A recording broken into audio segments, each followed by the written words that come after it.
Cumprimentamos a todos nossos queridos, amados irmãos em Cristo Jesus, com a paz do Senhor. Com muita alegria que nós damos continuidade aos estudos bíblicos com base nas lições CPAD.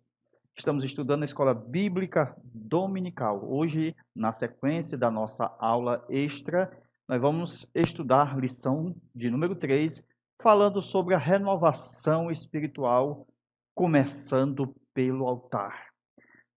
De acordo com o texto que iremos estudar, é Esdras capítulo 3, versículo 2 a 5, versículo 10 até o versículo de número 13.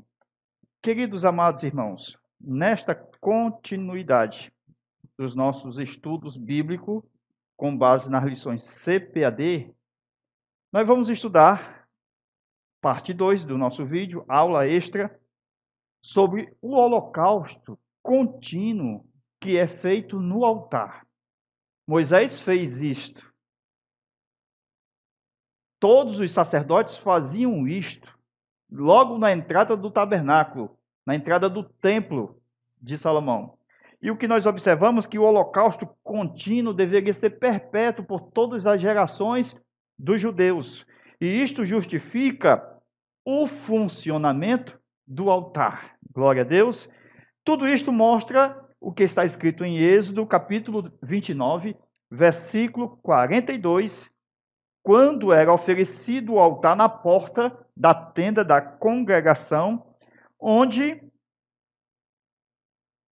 também eram sacrificados a Deus no monte, porque Deus havia marcado o encontro com o seu povo, e havia o mandamento do holocausto contínuo. Deus requeria o holocausto diário e perpétuo, o da manhã e o da tarde.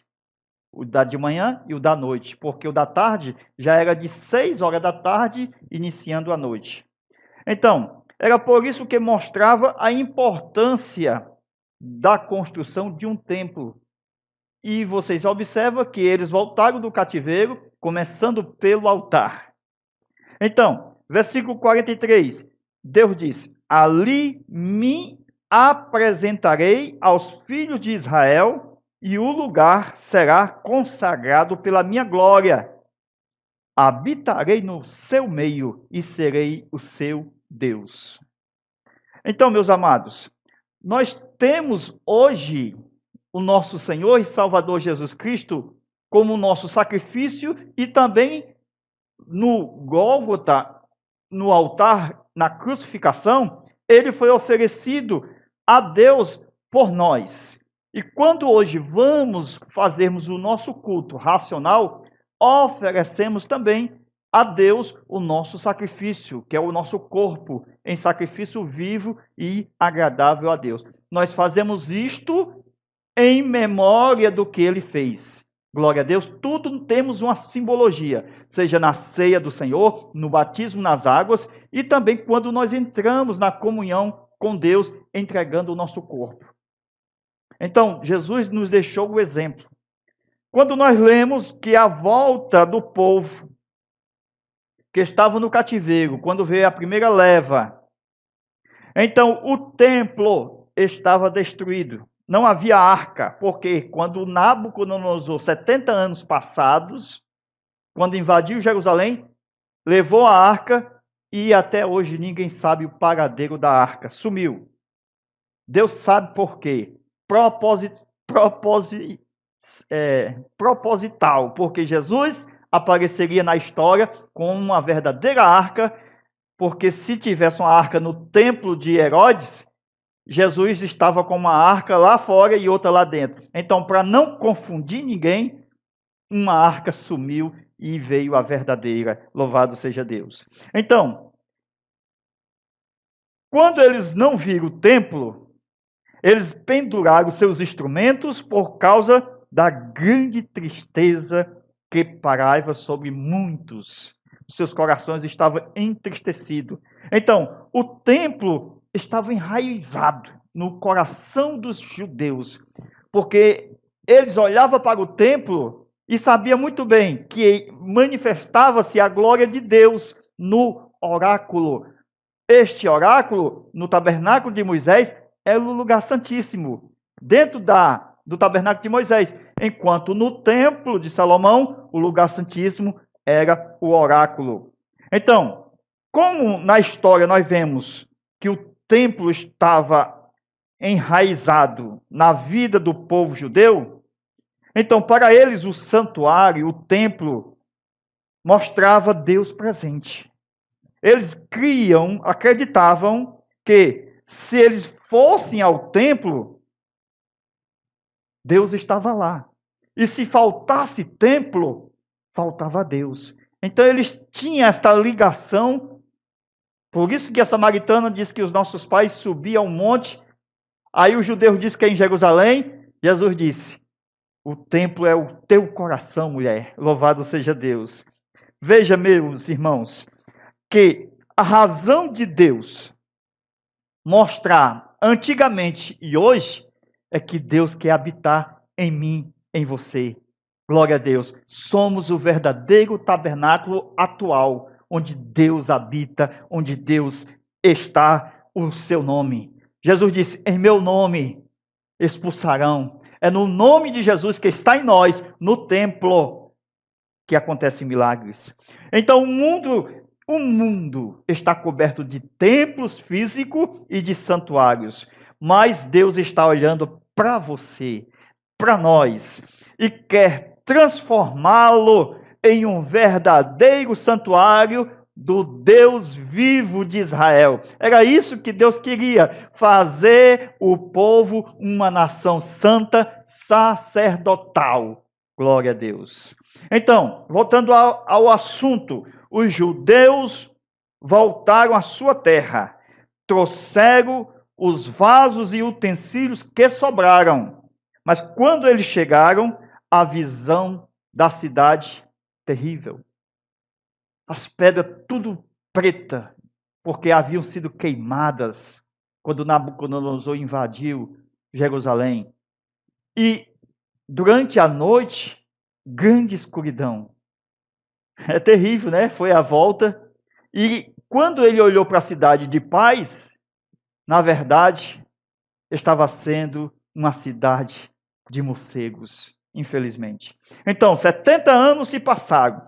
A escuridão tomava conta de tudo. A cidade de paz passou a ser a habitação de morcegos. Mas a oração de Daniel foi ouvida. A vontade de construir o templo venceu todas as dificuldades. Glória a Deus. Então, amados, alegria também estava em muitos. Embora muitos estivessem tristes porque não via mais o templo de Salomão com toda a sua riqueza e glória, com o seu ouro, mas muitos estavam felizes, mesmo sem saber a revelação do novo templo que culminaria na pessoa de Jesus. Então, alguém compôs o Salmo 129, neste particular, nesta história, para aqueles dias, porque muitos estavam felizes. Mas quando eles estavam em sua cidade, cada um começou a ser tentado a fazer a sua própria casa. Imagine aí, irmãos. Eles chegaram lá nas suas terras, não tinha ouro suficiente, tinha somente pedras, nem madeira suficiente tinha ainda. Eles precisavam subir o monte e ir atrás de madeira. Então muitos ficaram desanimados. Foi preciso Deus levantar o profeta Ageu, ou o profeta do ânimo, para dizer que a casa, a última casa, a glória dela é maior do que a primeira. Então o desânimo bateu e cada pessoa começou a fazer a sua própria casa. Ninguém mais ousava lembrar da construção do templo. Ora, eles faziam as suas próprias casas e deixaram a construção do templo para lá. Havia muita dificuldade, muito desânimo. Não era mais como nos dias áureos de ouro, no tempo da riqueza de Salomão. O povo não era mais respeitado como antes. muita tristeza, muito desânimo bateu à sua porta. Diante de um grande desafio na construção do templo e de muito em meio à pobreza. Mas a fé daqueles que Deus havia despertado ainda fumegava nos seus corações, inclusive dos profetas Ageu e Zacarias. Não havia muito ouro, mas Deus estava ali. Glória a Deus. Deus queria uma casa para o seu nome, para habitar o seu nome. E para confundir, Deus falou com Zorobabel, por meio do profeta Ageu, dizendo que a glória desta última casa será maior do que a primeira. Ageu, capítulo 2 e versículo de número 9. Queridos, nós estamos estudando sobre o altar. E toda tipologia leva a Cristo. Então, quando Jesus vai à cruz, lá no Calvário, na cruz, ele é o altar do holocausto, do tabernáculo de Deus. Porque Jesus, como homem na terra, ele era o tabernáculo de Deus no meio dos homens. Então, Jesus no batismo, ele é a grande água que estava na pia de cobre. Glória a Deus. Que todos são batizados nele. E no mundo, ele é a luz do candeeiro. Na multiplicação dos pães, ele é o pão vivo que desceu do céu, a mesa dos pães da apresentação. Então, veja as 6 peças.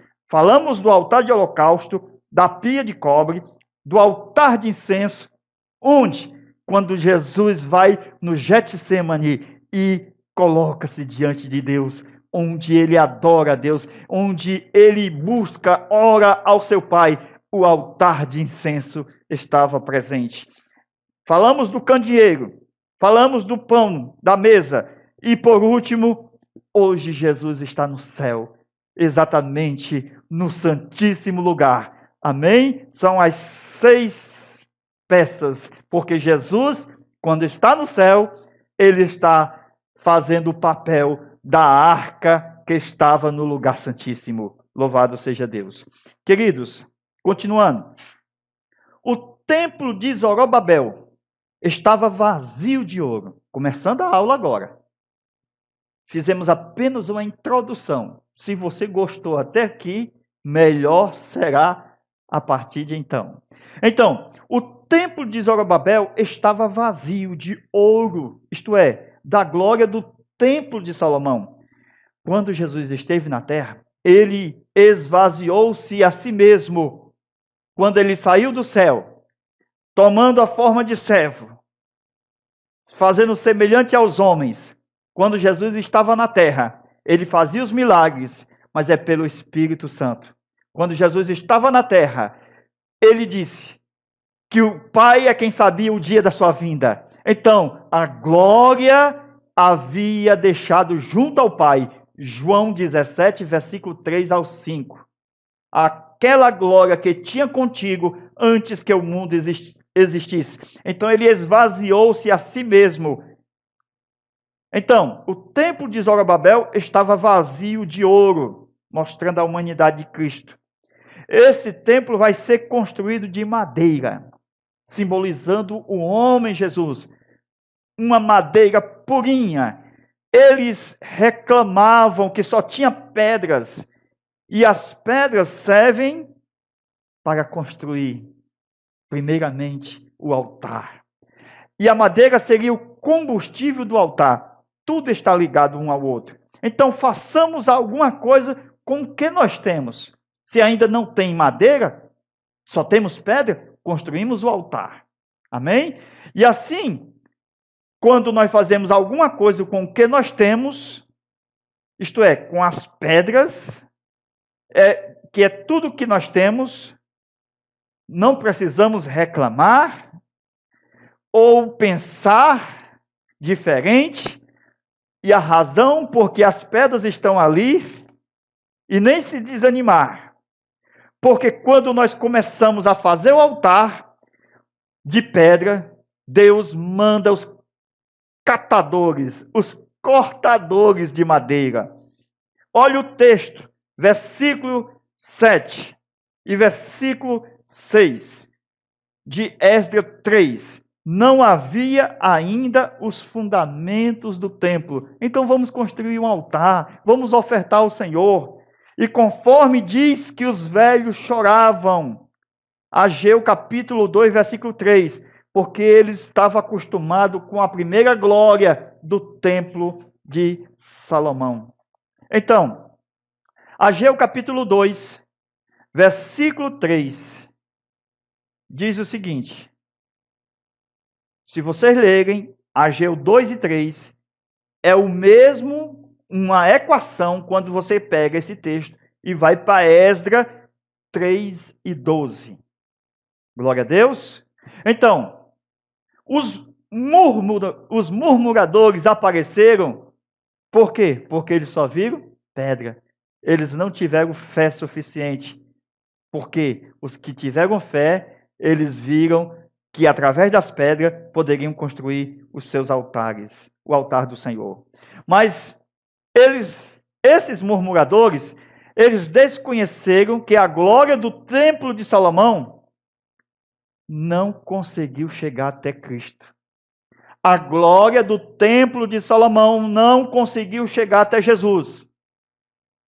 Foi destruído por Nabucodonosor. Mas o templo de Zorobabel chegou até Cristo. O templo de Zorobabel viu Cristo, porque foi o mesmo de Herodes. Glória a Deus. Então, embora o que tinha glória, o de Salomão, não conseguiu chegar até Cristo, o templo de Zorobabel chegou até a Cristo. Então, existem muitos homens obreiros que são tipo cometas. Vocês percebem que no outro dia já eles não estão mais. Então, você quer ter um ministério na sua igreja, na sua congregação, que perdure por muito tempo? Ou você quer um ministério de ouro, em que na sua história vai aparecer o Nabucodonosor e vai destruir tudo? O que você prefere? Um ministério que dure, que vá até Cristo, como o templo de Zorobabel, que era de prata, de pedra e de madeira, mas conseguiu chegar até Cristo? É forte, viu? Isso aí, a revelação.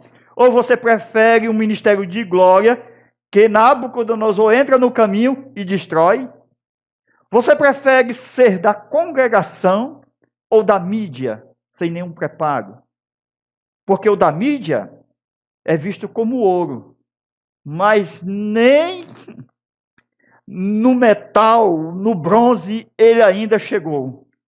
Não esqueça que a glória da última casa de pedra será maior do que a primeira, porque Jesus nunca usou a mídia, mas ele foi o maior e melhor profeta de toda a história do mundo. Então, veja, versículo 6. Não havia ainda os fundamentos do templo. Mesmo o fundamento do templo não existir, continue sonhando e continue edificando, ofertando ao Senhor, mesmo não tendo templo. Então, não é quando você já tiver construído o templo, a igreja ou a sua casa, e que você, agora vou ofertar ao Senhor. Não, a oferta não deve ser depois do templo ou depois da casa sendo construída. Nós devemos trazer ao altar a nossa oferta ao Senhor. Então é preciso nós ensinarmos na igreja sobre a oferta. 5 minutos está ótimo. Então, para levantar a oferta, esse texto está uma maravilha.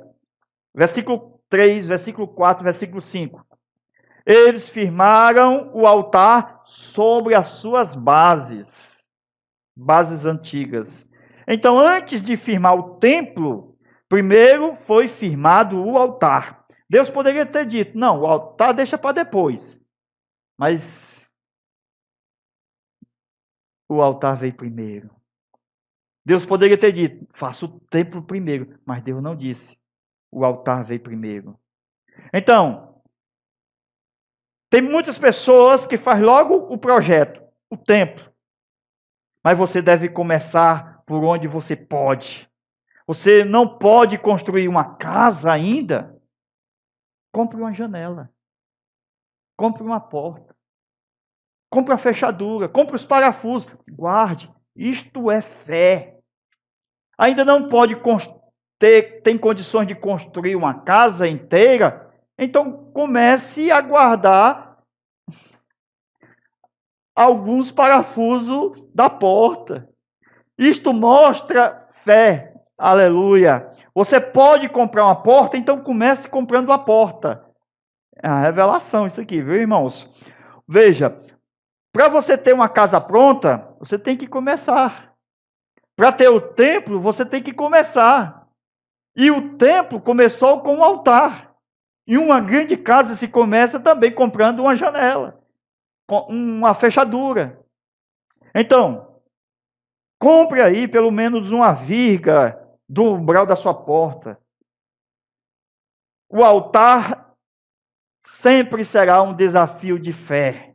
Glória a Deus. Deus vai te abençoar. Então, na sua vida, perguntamos: cadê o templo da nossa vida? Se não tem, então vamos lá começar pelo altar, se ainda não tem o templo.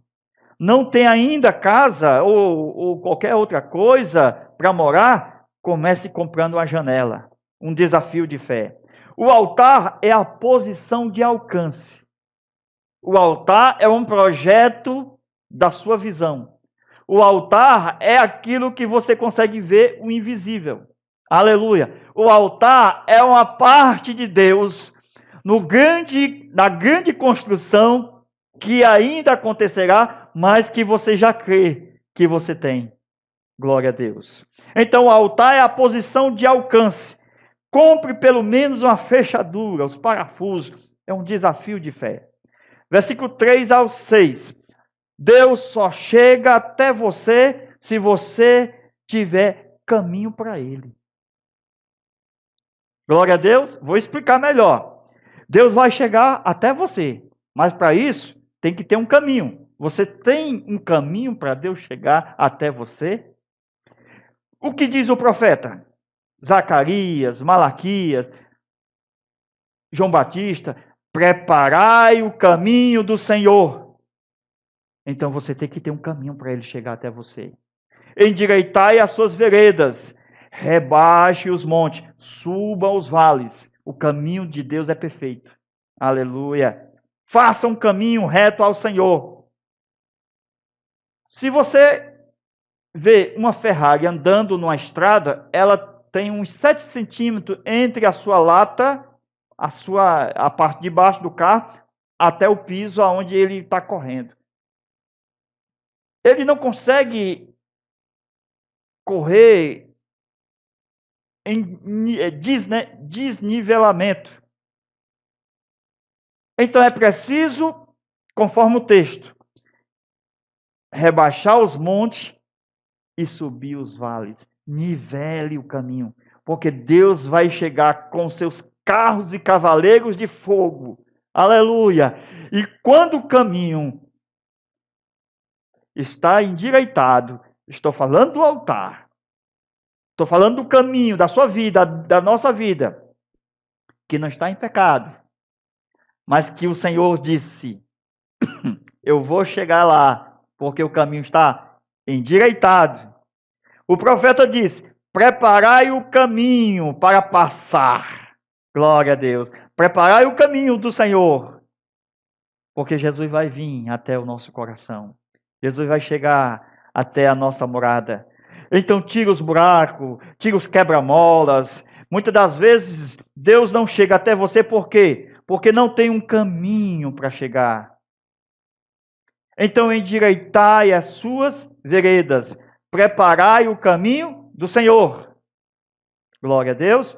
Então, Jesus nunca pecou. E esse caminho que se endireita é nós, é a nossa vida, é o nosso altar. Então endireite o seu altar, porque o caminho de passar para chegar ao carro de Deus, ele só vem se tiver um caminho ajustado, plano. Abaixe os montes, suba os vales, deixe reto, porque o carro de Deus, ele só passa num caminho plano, não é um caminho que é cheio de nossos pecados. Zacarias fala da vinda de Jesus, lá no que ele vai vir na sua segunda vinda, no Monte das Oliveiras. Ageu, ele traz uma mensagem. Nos dias quando o povo saiu do cativeiro e o povo estava chorando, e eles estavam chorando, sabe por quê? Porque não tinha ouro suficiente para construir o templo, conforme o templo de Salomão. Aí eles choraram. Não temos como chegar ao patamar, não temos como chegar à estatura do templo de Salomão. E haja choro, e haja choro.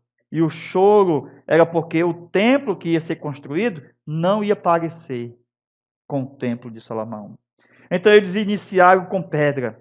Por isso eles ficavam reclamando, os murmuradores. Nessas partes sempre tem murmuradores.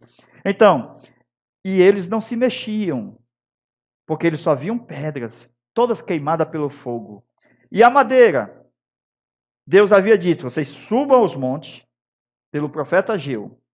E quando o profeta percebeu que eles estavam desanimados, então os cortadores de madeiras estavam desanimados e queriam tudo na mão de bandeja, como os muito hoje já querem a igreja pronta, não querem ajudar. Eles pararam. Então veio a mensagem do profeta Ageu, capítulo 1, versículo 3, 4, 5. Aplicai os vossos corações a vossos caminhos. Vocês querem o Senhor mesmo? Então, prepare o caminho para o carro dele. Em Zacarias, esses carros aparecem com cavalos de fogo coloridos. O povo reclamava dizendo, ainda não é tempo de fazer o templo, só temos pedra, falta ouro. Suba o monte, seus preguiçosos, trazei madeira, edificai a casa para o nome do Senhor, porque a madeira era importante. Por que a madeira era importante? Porque a madeira representava o homem Jesus. Porque Jesus se encarnaria. Então a madeira seria aqui mais importante. Esta é a razão de faltar ouro. Tu acha que o Deus da prata e do ouro vai fazer um templo sem ouro, irmãos? Então a razão de faltar ouro é porque representava a vinda de Jesus como homem. Glória a Deus. No templo de Zorobabel, esta é a razão de faltar ouro, porque Cristo viria como homem, revelado na terra. Então, como colocar ouro? Se ele veio em carne. O livro de Ageu é o livro que defende a humanidade de Jesus Cristo. Glória a Deus. Até a próxima aula, se Deus quiser, com muito amor e com muito carinho. Aula de número 4, estudamos juntamente com vocês. Deus em Cristo vos abençoe. Até a nossa próxima aula, se Deus quiser. Amém.